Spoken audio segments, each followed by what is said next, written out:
మహాశివుని ప్రమదగణాలకు అధిపతి వీరభద్ర. పరమశివుని ఉగ్రస్వరూపం వీరభద్ర అవతారం.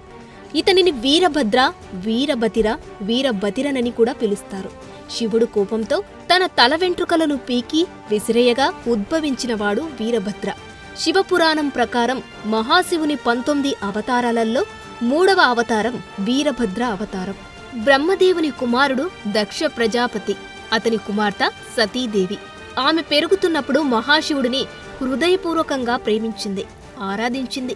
అయితే సతీ స్వయంవరానికి దక్షుడు శివుడిని తప్ప అందరి దేవతలను, రాజులను ఆహ్వానించాడు. అప్పుడు సతీదేవి తన దండను గాలిలోకి విసిరి దానిని స్వీకరించమని శివుడిని ప్రార్థించింది. అంతే, శివుడు మెడలో దండతో సభా మధ్యమంలో నిలబడ్డాడు. తన కుమార్తె సతిని శివుడికి ఇచ్చి వివాహం చేయడం తప్ప దక్షునికి వేరే మార్గం లేకుండా పోయింది. తర్వాత శివుడికి సతీదేవికి వివాహం జరిగింది. అయితే శివుడిని తన అల్లునిగా చేసుకున్నప్పటికీ అతనిని ఎలాగైనా అవమానించాలన్న సంకల్పంతో రగిలిపోయాడు దక్షుడు. అందుకోసం ఒక గొప్ప యజ్ఞాన్ని తలపెట్టాడు. ఆ యజ్ఞానికి శివుడిని తప్ప మిగతా దేవతలందర్నీ ఆహ్వానించాడు. అయితే తన తండ్రి చేసే యాగం కనుక వారిపై అభిమానం కారణంగా ఆ కార్యక్రమానికి హాజరు కావాలనేది సతీదేవి కోరిక. తన తండ్రి చేసే యజ్ఞానికి వెళదామని సతీ శివుడికి చెబుతుంది. అయితే నీ తండ్రి మనల్ని ఆహ్వానించలేదని, పిలవని పేరంటానికి వెళ్లడం తప్పని శివుడు ఎంత చెప్పినా వినకుండా, నీవు రాకపోయినా నేను ఒక్కదాన్నైనా వెళతాను అని చెప్పి ఆమె తల్లిదండ్రుల పట్ల ఉన్న అభిమానం కారణంగా ఆహ్వానించబడని వేడుకకు వెళ్లకూడదనే సామాజిక మర్యాదలను అధిగమించి ఒంటరిగా యాగానికి వెళుతుంది. అయితే అక్కడ దక్షుడు అతిథుల ముందు తమ కుమార్తెను శివుడిని అవమానిస్తాడు. పిలవకుండా యాగానికి ఎందుకు వచ్చావని, నీకు సిగ్గు లేదా అని పరుష పదజాలంతో కూతురు సతీని తిడతాడు. ఈ అవమాన భారాన్ని తట్టుకోలేని సతీ తన భర్త శివుడు చెప్పినా వినిపించుకోకుండా వచ్చానని, ఇప్పుడు కైలాసానికి వెళ్లి తన భర్తకు తన ముఖం ఎలా చూపించాలి అని తీవ్ర మనోవేదనకు గురై కోపంతో తనలో ఉన్న యాగాగ్నితో స్వయంగా దహనమైపోతుంది. ఆమె దేహ త్యాగం చేసిన చోటున ఆమె జ్వాలాముఖి దేవిగా వెలిసింది. సతీదేవి యాగాగ్నిలో కాలిపోయిందని తెలుసుకున్న శివుడు తీవ్ర దుఃఖంతో, పట్టరాని కోపంతో తన జుట్టు నుండి కొన్ని వెంట్రుకలను లాగి నేలకేసుకొట్టాడు. ఆ వెంట్రుకల నుండి వీరభద్ర, భద్రకాళీలు జన్మించారు. వీరభద్రుడు అగ్నిని నాశనం చేసేవాడు అని నమ్ముతారు.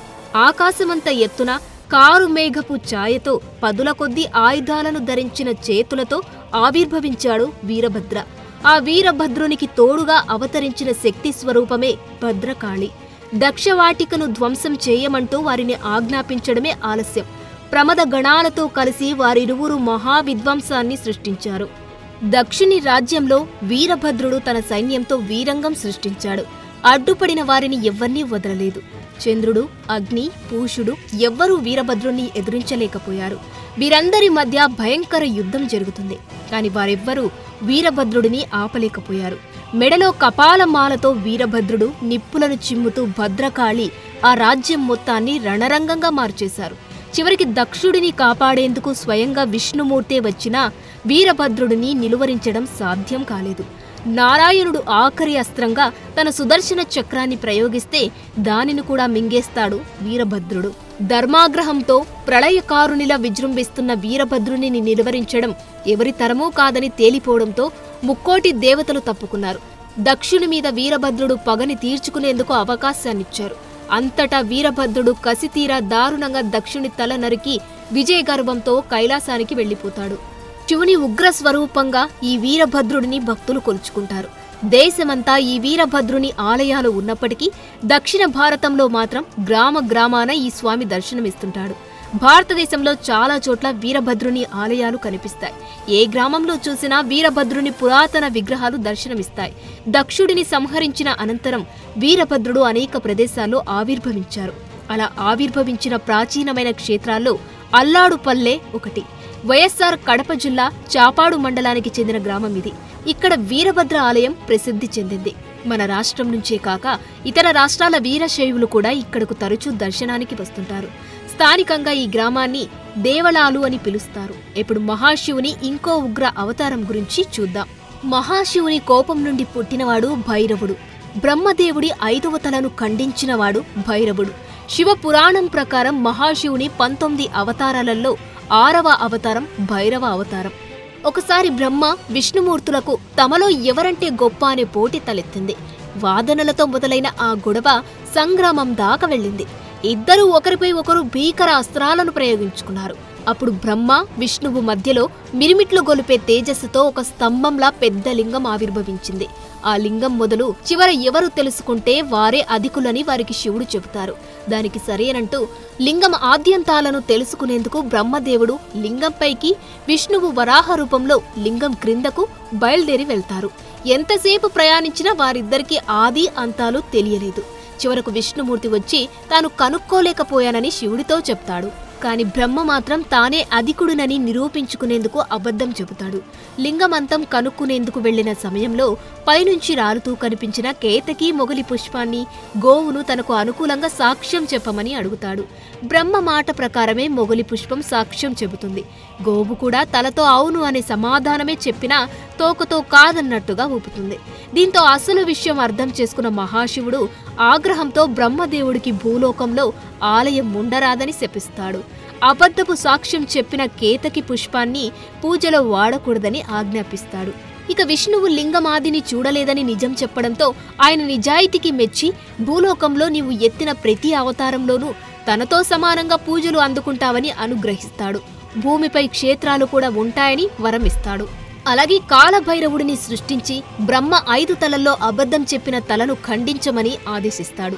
నాగుల్ని చెవిపోగులుగా, దండలుగా, యజ్ఞోపవీతంగా ధరించిన భైరవుడు జన్మించి ప్రళయ భయంకరంగా గర్జిస్తూ బ్రహ్మ యొక్క 5వ తలను నరికివేస్తాడు. బ్రహ్మ తలని ఖండించడం వల్ల భైరవుడికి బ్రాహ్మణుడిని అనగా బ్రహ్మను హత్య చేసిన పాపం అంటుకుంటుంది.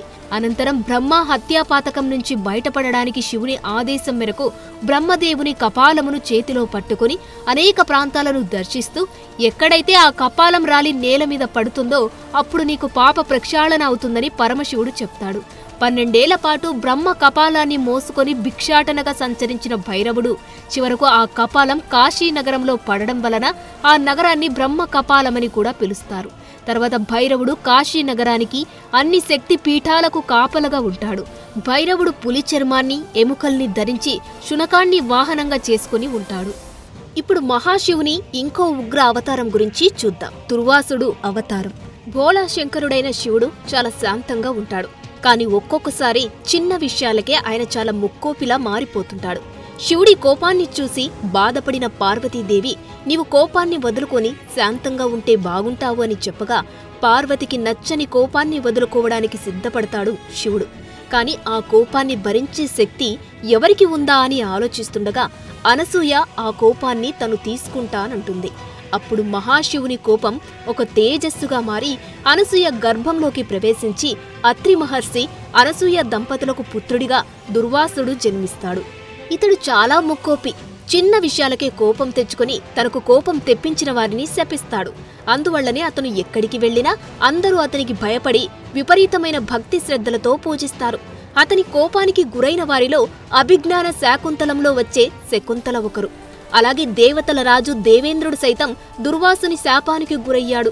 మహాభారతంలో కుంతి చిన్నతనంలో తన పెంపుడు తండ్రి అయిన కుంతీభోజుడి దగ్గర పెరుగుతుంటుంది. ఒకసారి దుర్వాసుడు అతని దగ్గరకు అతిథిగా వస్తాడు. కుంతీభోజుడి దుర్వాసునికి మర్యాదలు చేయవలసిన బాధ్యత కుంతీదేవికి అప్పజెపుతాడు. ఆమెకు దుర్వాసుడు ఎలాంటి కష్టాలు పెట్టినా ఓర్చుకొని బాగా సేవలు చేస్తుంది. దుర్వాసుడు అందుకు సంతుష్టుడవుతాడు. అతను తిరిగి వెళ్లేటప్పుడు ఆమెకు అథర్వణ వేదంలోనే దేవతా ఉపాసన మంత్రాలను కొన్నిటిని ఉపదేశిస్తాడు. ఆ మంత్రాల సాయంతో ఆమె కోరుకున్న దేవతలను ప్రార్థించే వరం సంపాదిస్తుంది. దీని సాయంతోనే ఆమె కర్ణుడు, ధర్మరాజు, భీముడు, అర్జునుడిని బిడ్డలుగా పొందుతుంది. ఇప్పుడు మహాశివుని ఇంకో ఉగ్ర అవతారం గురించి చూద్దాం. శరభ అవతారం. విశ్వాన్ని రక్షించడానికి శివుడు ధరించిన చాలా శక్తివంతమైన రూపంగా భావిస్తారు. ఆయన శరభేశ్వరుడిగా అవతారం ధరించి విష్ణుమూర్తి యొక్క కోపరూపమైన సగం మానవుడు, సగం సింహరూపమైన నరసింహ అవతారాన్ని నియంత్రిస్తాడు. విష్ణుమూర్తి నరసింహ అవతారాన్ని తనకు ఎంతో ఇష్టమైన భక్తుడు ప్రహ్లాదుడిని అతని తండ్రి హిరణ్యకశిపుడి నుండి రక్షించడానికి ఎత్తాడు. హిరణ్యకశిపుడిని దారుణంగా చంపినా కూడా నరసింహుడిలో ఆగ్రహ జ్వాలలు ఇంకా తగ్గలేదు. అదే పనిగా గాండ్రిస్తూ ప్రపంచాన్ని మొత్తం భయంతో వణికించాడు. దీనివల్ల జరిగే అనర్థాలను గ్రహించిన దేవతలు మహాదేవుడిని సాయం కోరగా పరమశివుడు మొదట వీరభద్ర రూపం ధరించి నరసింహుడిని శాంతించమని కోరాడు. కాని నరసింహుడు వీరభద్రుని మాట వినిపించుకోలేదు. అందుకని ఆకారంలో, శక్తిలో నరసింహుడిని మించిన శరభావతారాన్ని శివుడు ఎత్తాల్సి వచ్చింది. శరభేశ్వరుడు మానవుడు, జంతువు, పక్షి కలగలిసిన అతిపెద్ద పరిణామంలో ఒళ్లంతా పొక్కులు గల రూపంలో అనేక చేతులు, పంజాలు, కాళ్లు ఉండి ఒక పెద్ద డ్రాగన్ పక్షిలాగా ఉంటాడు. అట్టలు కట్టిన జుట్టుతో చాలా కోపంగా ఉంటాడు. శరీరానికి వెనకవైపు విచ్చుకొని ఉండే పెద్ద రెక్కలు, తోక ఉంటాయి. నోటిలో చాలా సూదిగా ఉండే దంతాలు, పటిష్టమైన పంజాలు, ఆ రూప ముఖ్య ఆయుధాలు, ఉరుములాంటి గొంతుతో ప్రతిధ్వనులు సృష్టిస్తూ ఉంటాడు. 3 కళ్ళు నిప్పు కణితుల వలె మండుతూ ఉంటాయి. శరభుడికి నరసింహుడికి మధ్య భయంకర యుద్ధం జరుగుతుంది. ఇద్దరూ ఒకరికి ఒకరు తీసిపోకుండా పోరాడుతారు. చివరకు శరభుడు తన పొడవైన తోకతో నరసింహుడిని ఎత్తి పడేయబోయాడు. నరసింహుడికి విషయం అర్థమై శరభుడిని క్షమించమని ప్రార్థిస్తాడు. అప్పుడు పరమశివుడికి నరసింహుడు విష్ణుమూర్తిగా మారిపోయాడని అర్థమై నరసింహుడిని వదిలివేస్తాడు. శివుడి ఈ అవతారానికి గౌరవంగా నరసింహుడు తన సింహపు చర్మాన్ని వలిచి శరభేశ్వరమూర్తికి కానుకగా సమర్పించాడు. ఈ శివుడి అవతారాన్ని శరభేశ్వరుడిగా కొలుస్తారు. శివాలయాల్లో గర్భగుడికి ముందు 2 శరభేశ్వరుడి విగ్రహాలను ప్రతిష్ఠించడం చూడవచ్చు. For more videos like this, subscribe Big TV channel.